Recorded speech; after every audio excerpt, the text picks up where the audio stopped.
Well, hey there, it is Lori and Quentin Conway with Failing Our Way Forward, episode 2. Is that right? That's already? Episode 2, we're getting this microphone thing figured out. I mean, we just kind of started talking about it, last week, and I was like, hey, we should totally do this. And in a day, we put it together. I mean, you're amazing, babe. Yeah, something like that.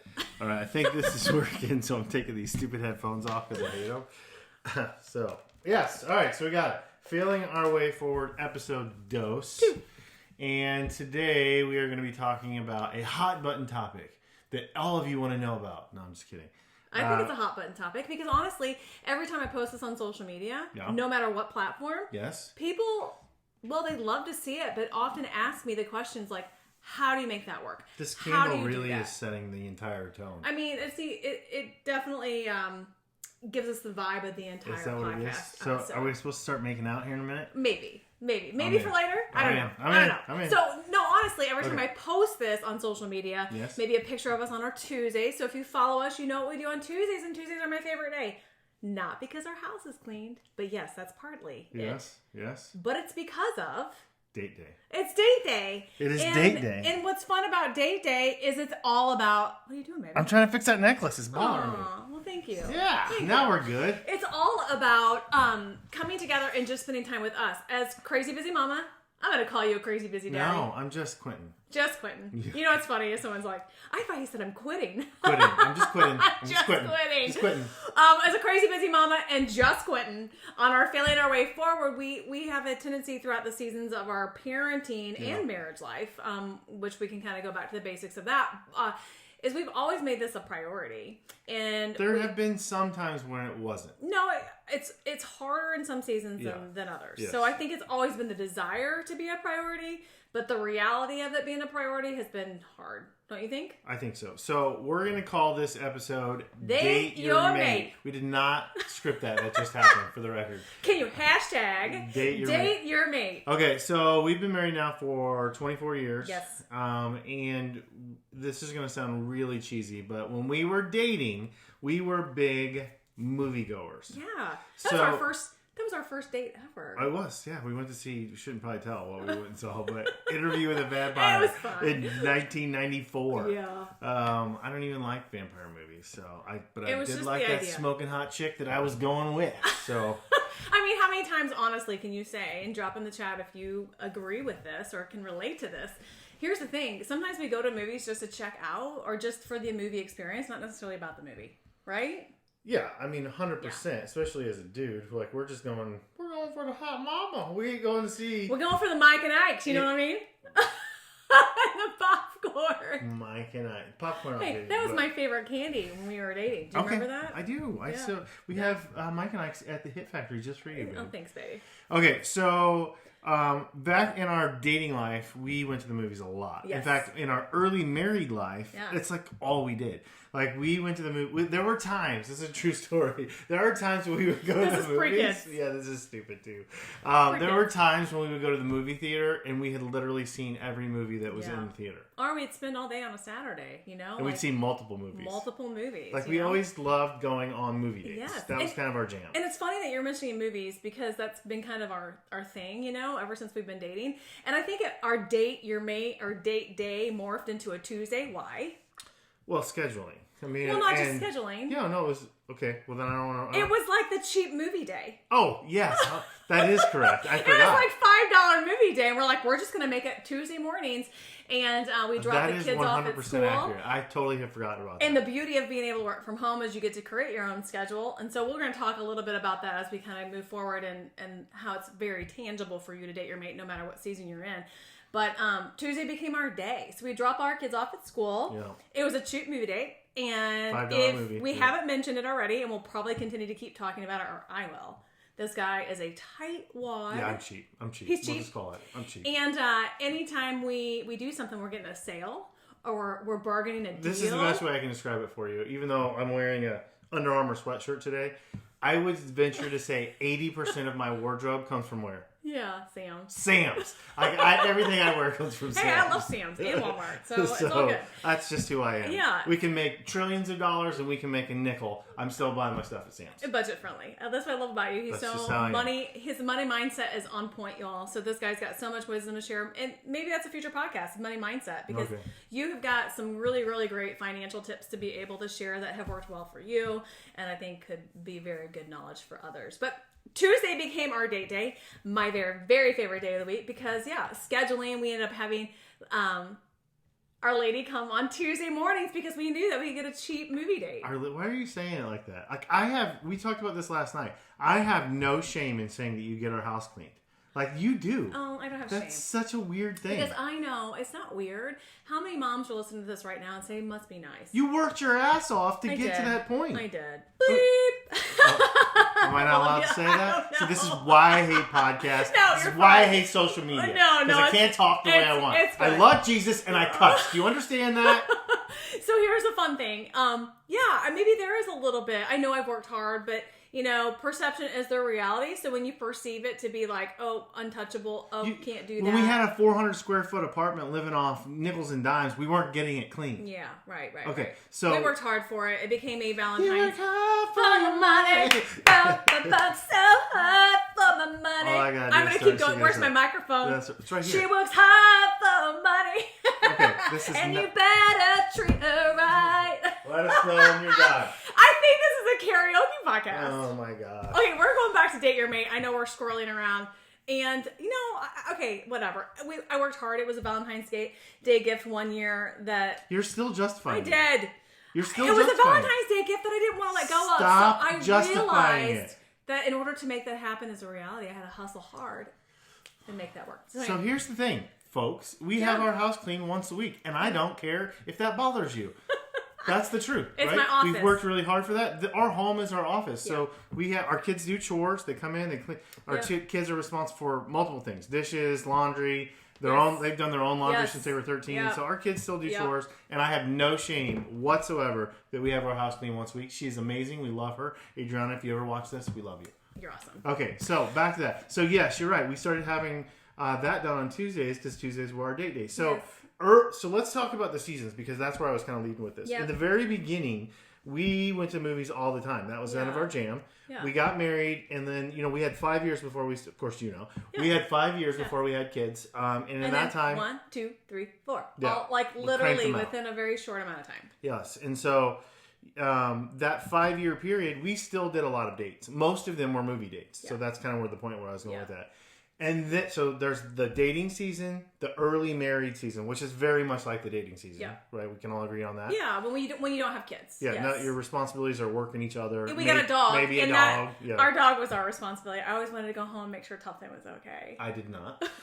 Okay, and then I went from the kennel to the gated-in kitchen area, yes. so he could have a little playroom. And then Tufton was our best dog, way better than the two we have now. Oh, no, not necessarily. He's just different. He's way better. I stand by my statement. Okay, and then we had in 2004 we had kids.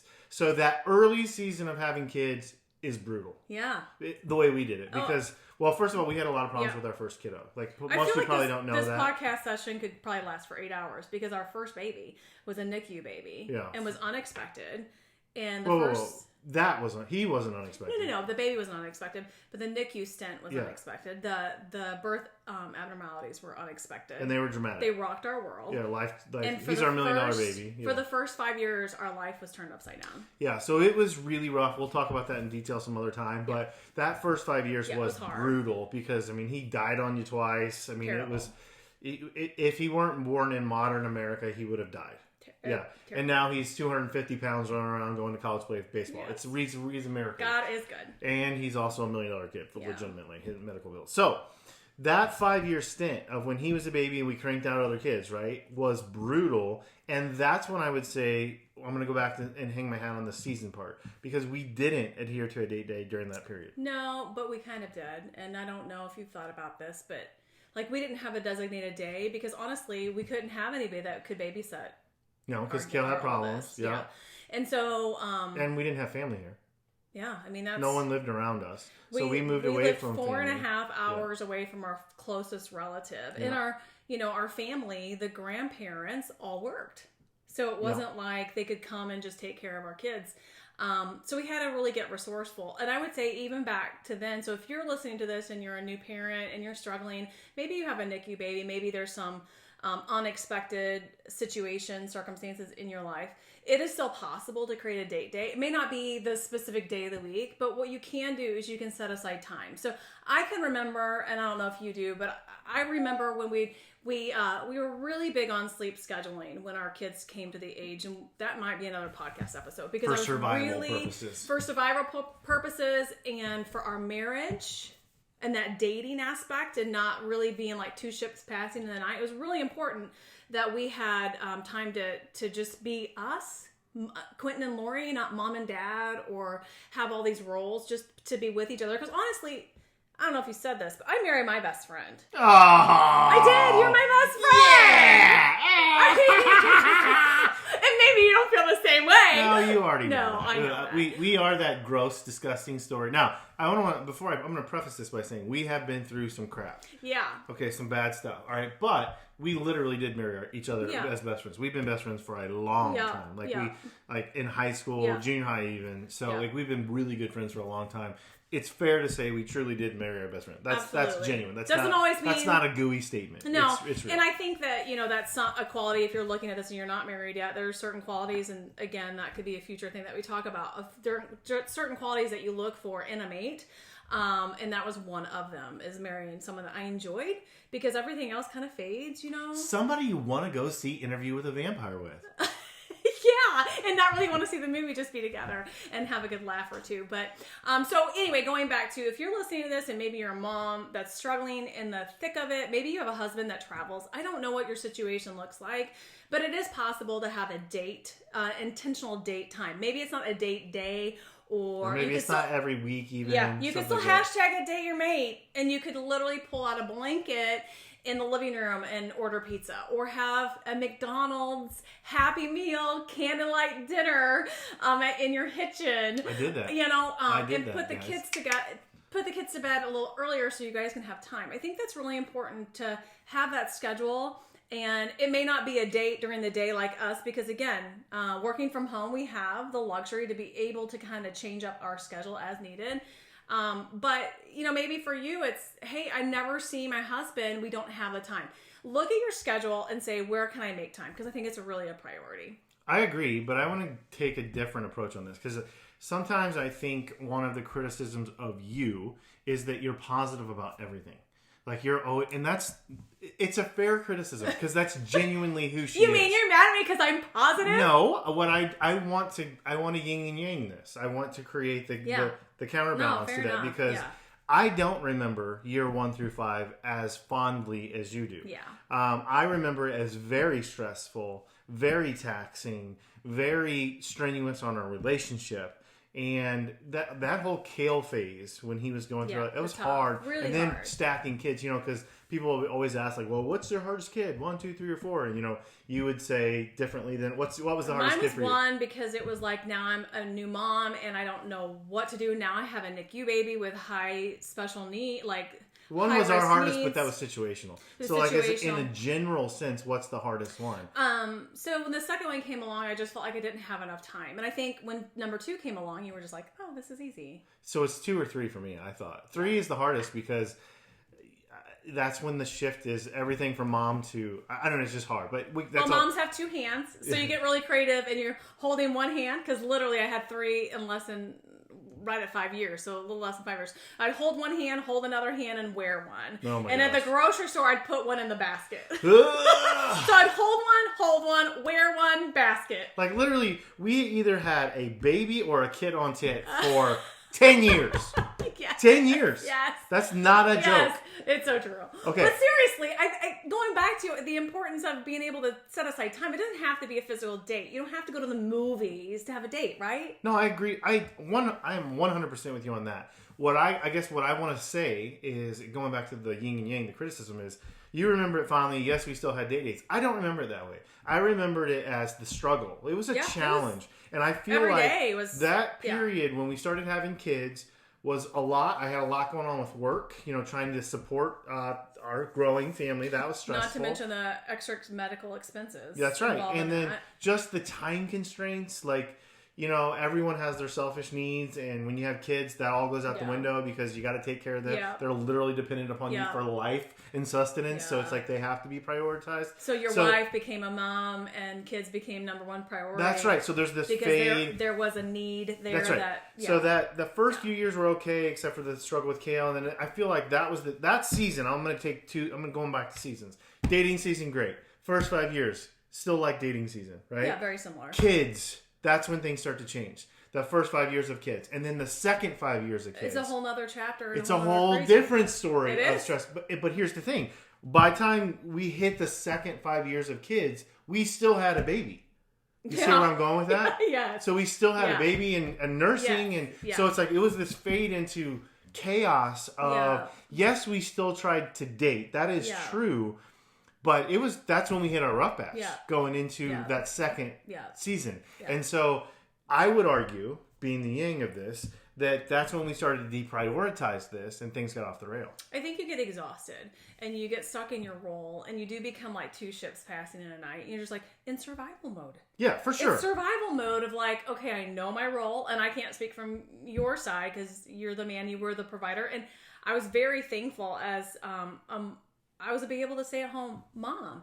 And, you know, I always kind of did side hustles on the side. And, but you were the sole provider, sole income provider. And for me, I felt incredibly grateful and guilty at the same time that I wasn't able to contribute in a way. And again, moms, you are contributing in such a huge way, even financially, if you're not bringing money into the household, because when you are home with your kiddos, that creates a great abundance in other ways. But I think there was a sense of gratitude, but it was masked by guilt because I started to feel like I saw you get up and go to work, and that was he was in the banking industry, and that was when like the financial crash 2008 is when everything happened. 2009, that just got miserable. He became a completely different person. Yeah, it was tough. I didn't want you to have to get up and go to work and all those things, but I knew that we needed it. And so you're right. We just became kind of like these roles that we played.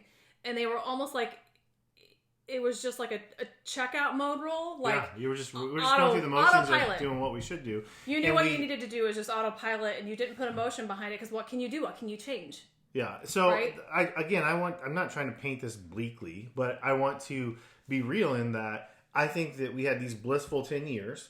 Then the struggle. Well, you know what I mean by that. Yeah. And a lot of people don't even have that. Yeah, so that's tough. Fair. Yeah, that's tough. And then you started having kids, and then the 5 years. That's what I mean by that. So, but part of what I'm poorly articulating here is that I think part of that dissension was we deprioritized the time that we had prioritized in the past. That's my point. Yeah. So it took me a while to get here, and I also want to say this because I want to interject because I didn't expect you to go down that emotional travel there. I never felt any angst or anger that I was the sole provider. Like, we were always on that same page. Yeah. Like, we've never had separate money. It was always our goal to have kids and you stay home 100%. And I was that was never, so I never looked at it like, well, I'm doing everything and you're not. I never looked at it that way. What I stressed about was providing, just in general, in a general sense. Not that like, oh, my wife's home and I'm out here working. Never did that Never once did that ever cross my. That's a genuine statement. And never once did that ever come out of your mouth. And if you listen to episode 1, you heard kind of the behind the scenes on that when we were dating. You know, when I was 16 and I said, hey, if we want to go further in our dating relationship, are you on board with me staying home with our kids? Well, that's what we both wanted. Yeah, we did. And so if you missed that, you'll have to go back and listen because some of this may not make sense if you hadn't listened to that. Oh, maybe. Yeah, I see your point. 1. But I guess I'm going back to the seasons. So this first season of kids is hard. And then for us, since we had 4 and they were spaced 2 years apart, while number 1 was that 5, if you're using a 5-year sequence for seasons, I'm just throwing that out there, but we were still in season 1 of kids when season 2 began. Yeah. And that's when the housing market crashed and works changed and it was miserable. And we had a kid with medical issues. Yeah, we had a lot going on. We had a ton going on. And so we deprioritized that date your mate time. Yeah. And I think that is part of why we struggled. Yeah. So that's the point I was getting to. That's a great point. So yeah, there was that struggle time, and I think you start to compartmentalize certain areas of your life that you feel like you can't control or can't change in that moment. And I'd always say to you, like, just hold on, we'll be all right. Yeah. Like, and you know, I knew that he needed time with me, but I was so like overwhelmed in a blessingful way. Is that a word? A blessingful? Good enough for me. Way with 4 kids that I wanted to be present for, where there wasn't a whole lot left of me. And so when he would work really hard and come home, it was like, okay, I'm exhausted. But I want to urge you, no matter what season you're in, and it may not happen every week, but there is a Friday night that your kids are going to go to bed early because you put them to bed early. And there is a Friday night that you can sit and you can talk to each other without your phones, or sit and have a meal together. Everybody's got to eat, right? Everybody has to eat. Well, that was kind of the point I was getting at too. So I think we had the good 10 years and then a rougher 10 years, if you want to say it that way. And I think the rougher 10 years is because we began the slow fade into deprioritizing that date your mate time. And looking back, if someone were to say, hey, what would you change? That would be one thing. So I would go back to those times and figure out how to prioritize. Yeah. Looking backward, hindsight's 20/20, of course. But I know that was the truth. So if you just jump forward to 2011, when you started your side hustle that took us into a whole new realm of reality, I came home to work with you full time in 2012. I'm going to call that a whole new chapter. Sure. So that's when it started, and we went back into the priority because we had the time. Yeah. We had the freedom. We had 2 preschoolers and 2 we had the income in grade school. Yeah, and so that's right. 2 of the kids started school, so you had a little bit different time. Yeah. And so that's when I would say we started to reprioritize that. Right. Would you think that's fair? 100%. And I think sometimes you have to go through rough patches in your life to think, oh, we totally lost the reins on this. We need to come together and figure this out. Sure. I mean, I'm not saying that's why we did it, but there was there's circumstantial things that led to us saying, oh, well, we were home, we were both working, we're like, oh, let's go to the movies again. Yeah. You know, or we only had 2, let's get a sitter, let's go to the movies. Yeah. And then that slow faded us back into the regularity of, oh yeah, we like doing this. We need to do this all the time. Yeah. And so we went into, I would call that 5 to 7 year span of, we went back into priorities. We even started dating the kids. Remember that? Yep. So we went from date your mate to date your kids. We had it's hard when you got 4 kids. A 1 month calendar, and we would take each one of them on a date once a week. We'd go to dinner. Remember? Yep. We'd get a sitter for the other 3, and we would go to dinner. Yep. And so we started that, and then the kids got older, and so I would call the next 5 years. So that was probably the 5 years that we're in now. Really. Yeah. Is the kids are older, they're more independent, they're self-reliant, they're doing their own things, they're in a million activities. Here we are, we've made the income, we got someone cleaning our house on Tuesdays, and now we're back to, we changed our date night to a date day, and that probably happened actually back around 2013 or so, but the date day thing, back to where you started, we started going back to the movies. Yeah. COVID happened, we haven't been in the movies much, but we go to breakfast every Tuesday, and that time for us, so we tell you all that background story to tell you this. That time for us is one. I genuinely look forward to Tuesdays. I think you do as well. Mm-hmm. And like not in a cheesy way. Like there's so much chaos in our daily lives. It's nice to check out. Not only check out but check in. Meaning, like there's sometimes we're like, oh, how many times have we been sitting there on Tuesday and I'll be like, oh, I forgot to tell you this, blah blah blah blah blah blah. Yeah. Oh, I forgot to tell you this. We could sit and talk for hours because it's like, wow, I don't know if I've updated you on this. I had this conversation. Yeah, yeah. Ella told me this the other day. Did you know that she's blah blah blah, blah or whatever the case is, right? Yeah. Or so and so had this happened at work and this. So. Our Tuesday date day has become not just our like gather and chill time, but it's our catch up time, it's our reconnect time, it's our planning time, it's our brainstorming time, it's our dreaming time. It's our hey, let's start a podcast time. Yeah. That as well. That's right. That's you never know what's going to come of that. That's where she talked me into this. That's as well. Right. Yes. But I think it goes back to the old adage, and you probably have heard it before, but the days are long and the years are short. And all things that you do. So if we're talking about that from a marriage aspect or even a parenting aspect, like your kids are only little for a really short amount of time in the long scheme of things, but those days sure do feel long. So if you're in a rough patch, if you're in a rough season, like you kind of explained our seasons, it eventually is going to change. But what you have to do is be mindful of being intentional to help that change. It will change if you change it. If you change it. So I'm gonna yang you on this, yin and yang. It will only change if you change it. So it'll change regardless, because that's how things work. It's either going to change for the worse or it's going to change for the better. Yeah, well, I meant to think about that. It's either going to change for the worse or going to change I for think the there better. are people out there that would argue with that in this sense. Like, oh, I've been in a loveless marriage for 30 years. Sure. Well, you chose that. Well, So you chose to either stay, go back to your point, you chose to not work on it, or you chose to bail out or check out. Yeah. Okay, so you made those choices. Sure. Is the It's argument all about I would choices. make. So time went on, yes, or in again, I'm yin and yang in here. Your argument is your kids are going to go older, the seasons are going to change regardless. Yes and no. The seasons can still change and you can stay stagnant. Your dad, your dad can still be sitting in that chair in his basement. No matter what the season is, watching TV and checked out. Right, sure. Fair enough? Sure. But eventually you're going to start to see sores on that. But he chose that. Yeah, you choose it. So he could have chose to engage, he could have chose to sat, he could have chose to leave. Yeah. That's my point. Yeah. So I guess it's a combination. Yeah. Seasons will change, they will. But you choose. They're not going to change for the good or better by themselves. Right. It's based on the choices or inputs that you have. Yeah.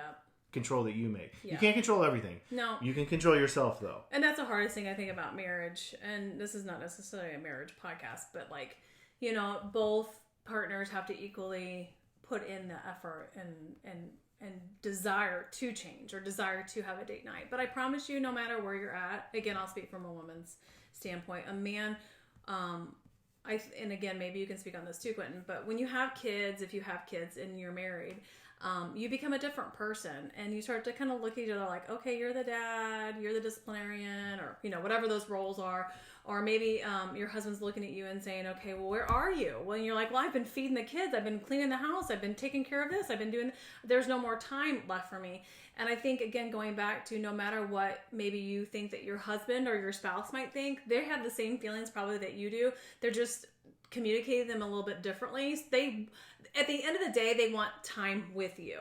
Not the bad part of you, like the good part of you. So they want time with you that is your best effort, your best time. And so what are you doing to show up as your best self to your partner? And what are you doing to make that those boundaries to be able to set that time together? Is it in your season to put the kids to bed? I'm going to go back to that. Put your kids to bed early so that way you can have time at night. Is it if you're home with your kids? Because there were times that this happened, and I don't know if this is top of mind for you, but I knew you'd be coming home for lunch. I put the kids down for a nap. And you could come home for a lunch. We could sit at the kitchen table and have lunch together. And that was a date. That was intentional time together. Maybe both of you work. Can you get away from work and go to lunch date? And what can you do to make sure you're getting face-to-face? So my take on that is different. So you used the word time probably 6 or 7 times in that example. What is your love language? It's quality time. Okay. So I'm going to stop you there. So you said, you identified, you spoke in your love language multiple times there because all of those things to you meant love. Time. Yeah. So my love language is very different than quality time. It is words of affirmation and acts of service. And so your gifts, well, your quality time and gifts. So we should probably do a podcast just on love languages because that's one thing that we took when we were newlyweds, we took a class. This is the life-changing class for us, marriage-changing class, and that was right when we got married. Yeah. We took it at a church that we just started going to. It was phenomenal. But Chapman has a book called The 5 Love Languages. I encourage any of you to read that because it's. I think there's a free test. There's a free test online, but it's good for any relationship, not just your marriage relationship, your kids. We could do a whole thing on that. We can link the website below where you can take the test. But what I was going with this was, those things to me weren't necessarily about time. Yeah, they were about fulfilling needs or speaking through your love language. So. Yes, they are about time. I'm not taking that away from it. But, you know, in those conversations, maybe there were words of affirmation or making me lunch, making the dinner was the acts of service that I received the love, not necessarily the time. Yep. Does that make sense? And I think, I don't know if I can maybe speak on this too. If you're a mom and you're watching this, you're constantly thinking there's not enough time. And so, yes, that is my love language, but I'm constantly thinking, I wish I had more time. One thing I wish I had is more time. And so how can I be intentional when I don't have the time? And I'm thinking you can carve out the time. And so knowing one another's love languages are so incredibly important to be able to fill a cup for your partner, to fill a cup for your spouse, to be able to make them feel whole, I guess, in that relationship. I would use the word valued. Yep, valued. Valued is better than whole, because I don't think that your spouse is ever going to make you feel whole. So that's between you and Christ to feel whole.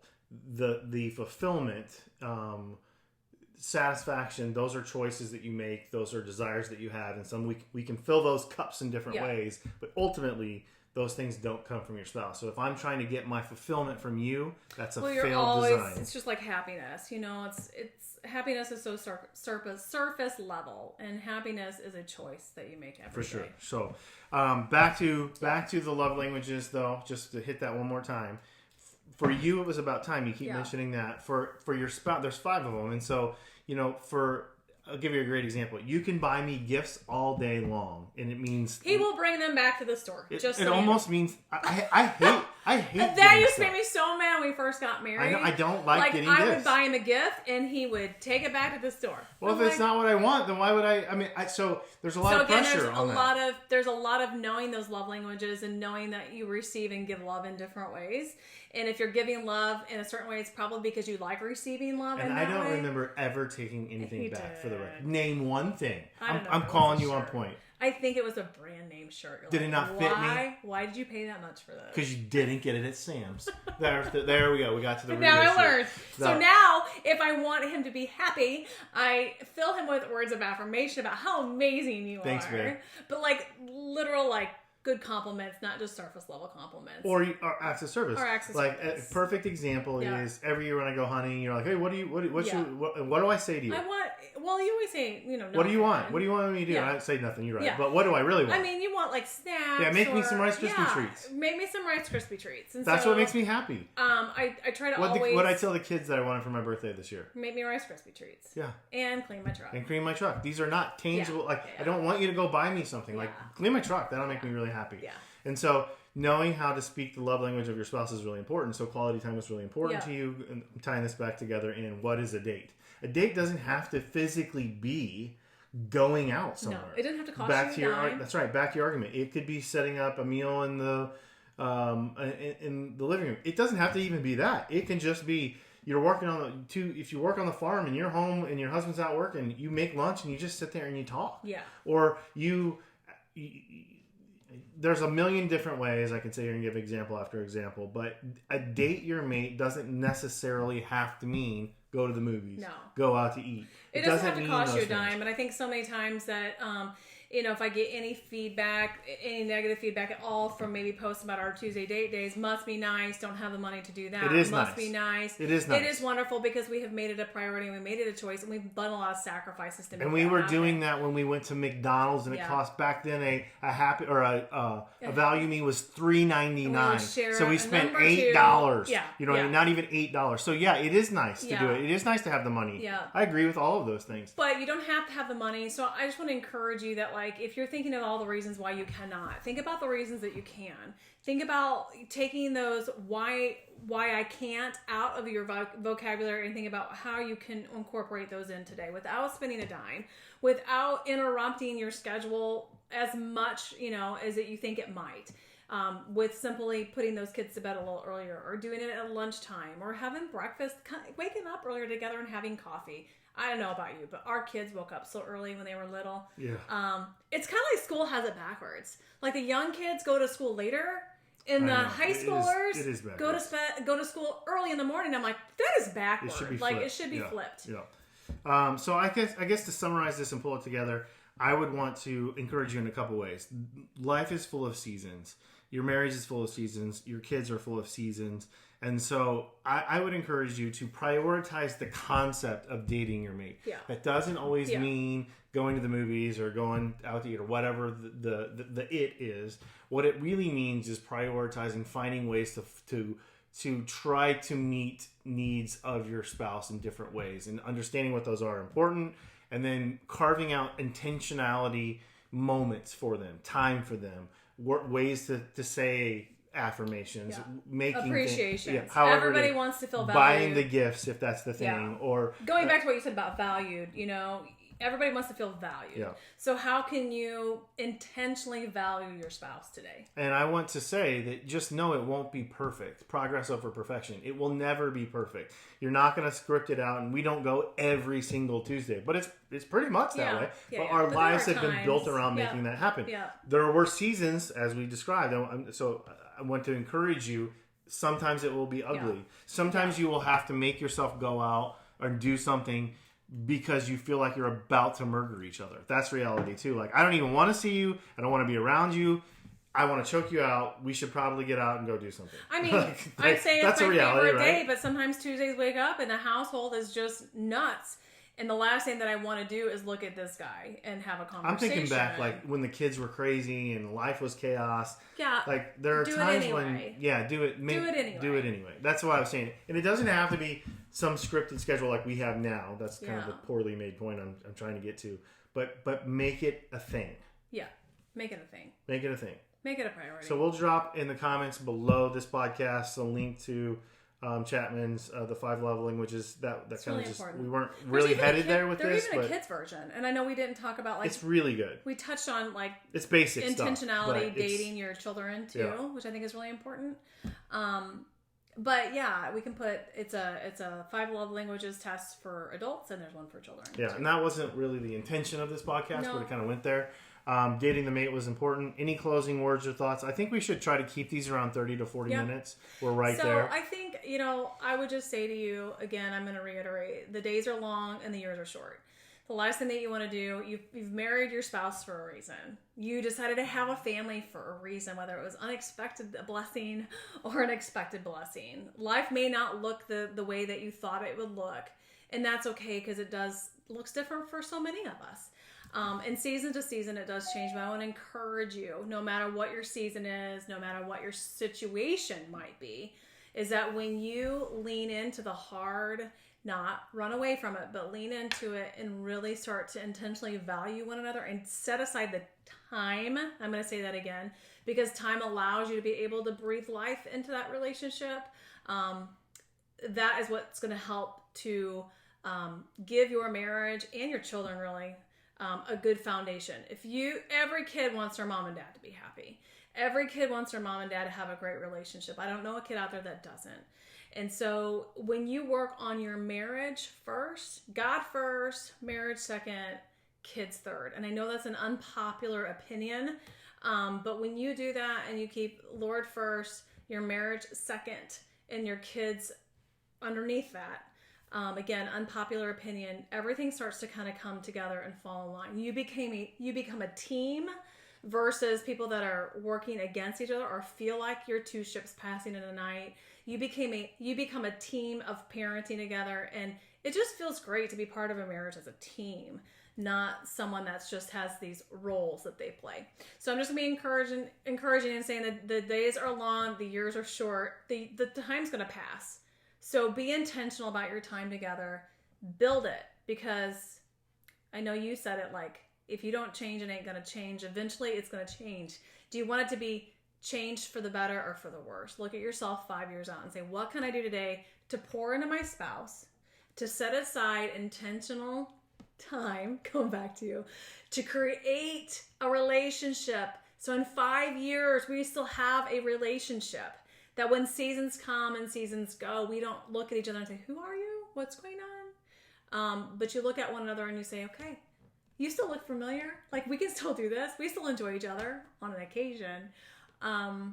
And we still have so many more dreams to go and run after. 'Cause time is ticking away. Ticking. Was that an old DC Talk song? People don't even know who DC Talk is.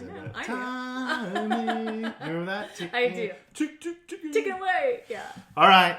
Failing our way forward. You want to say? No, why would I try to talk over that? I feel like that was a very long-winded session. But why add to when it's good? The days are long, the years are short. Spend them wisely. So that way you can look at one another and say, keep feeling your way forward. Keep feeling your way forward. It's never going to be perfect. See you guys. Love ya.